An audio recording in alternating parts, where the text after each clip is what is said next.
పీజీటీలో normal ఎంబ్రియోని transfer చేశారు, అయినా pregnancy రాలేదు అని బాధపడుతున్నారా? ముందుగా ఒక్క విషయం గుర్తుపెట్టుకోండి. పీజీటీ నార్మల్ ఎంబ్రియో ఫెయిల్ అయినంత మాత్రాన ఇంకా ఫ్యూచర్లో ప్రెగ్నెన్సీ రాదు అని అర్థం కాదు. పీజీటీలో మనం ఏం చేస్తాము, క్రోమోసోమల్గా నార్మల్గా ఉన్న ఎంబ్రియోని తీసుకొని ట్రాన్స్ఫర్ చేస్తాం, బట్ అయినా ఇంప్లాంట్ అవ్వలేదు. సో ఇంకా డీపర్ ఎవాల్యుయేషన్ అవసరం. సో ఇందులో 2 ఇంపార్టెంట్ థింగ్స్ ఉంటాయి. ఒకటి ఎరా టెస్టింగ్ అని అంటాం, ఇంకొకటి క్రానిక్ ఎండోమెట్రైటిస్ని రూల్ అవుట్ చేసుకునే టెస్ట్.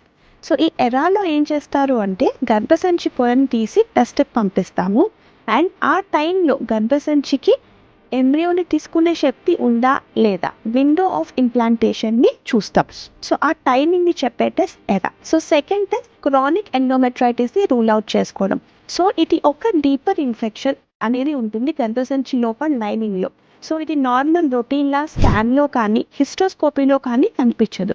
సో ఈ test CD138 testing, dice testing అని చేసి అలాంటి ఇన్ఫెక్షన్ ఏమైనా ఉందా అని చూసుకొని దాన్ని ట్రీట్మెంట్ చేసి నెక్స్ట్ యూప్లాయిడ్ ట్రాన్స్ఫర్ ఈ ఎరా బేస్డ్ టైమింగ్తో చేస్తే మనకి సక్సెస్ అందే అవకాశం చాలా హై ఉంటుంది.